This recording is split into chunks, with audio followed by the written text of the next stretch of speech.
Hello, my name is Riley Smith.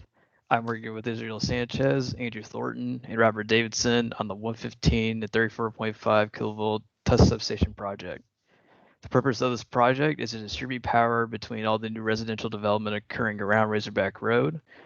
The substation itself will be split into two lines going both east and west along Razorback Road, and the substation itself will be contained near Baum Stadium. I'm now going to pass it off to Eli to talk about our scope of work and a few of our schematics. So the scope of work for our project included the development of several schematics, but first we created a set of protection specifications for the substation, and then based on those we created a one-line diagram, which you can see in Figure 1. And then we developed a control building according to NEC code, which included the several control panels for the relays, and you can see the front view layouts of one of those panels in Figure 2. Then we created the three-line diagram to show the connections between the current transformers and the relays. And then we created the DC control schematics for the substation. I'll turn it over to Nathan to talk about the specifications of the substation. So the substation will be using a main and transfer bus scheme. We'll have two outgoing feeder circuits, breakers and disconnect switches, and a power transformer that it delta to while grounded, and it will step down the voltage from 115 to 34.5 kilovolts.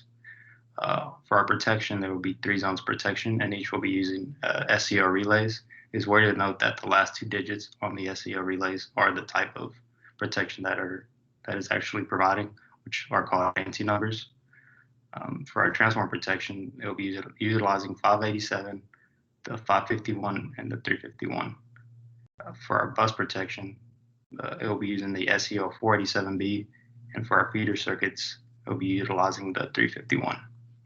And now I'll turn it over to Andrew to talk about the conclusion. So for the next steps of this project, if we were to continue it, the next schematics we would create would be the panel rear schematics and the wiring schematics. These would help future engineers actually construct a control building, as well as to show that there are actually connections that we have to worry about on the test switches, on the relays, and every other piece of equipment that is shown in the control building. Now, in conclusion, this project tested everything that we know about electrical engineering, from basic circuit analysis to transformer windings, breaker sizings, and so much more. So we successfully were able to show our knowledge, and we were able to create successful documents that show a proper substation design. Thank you for watching our presentation.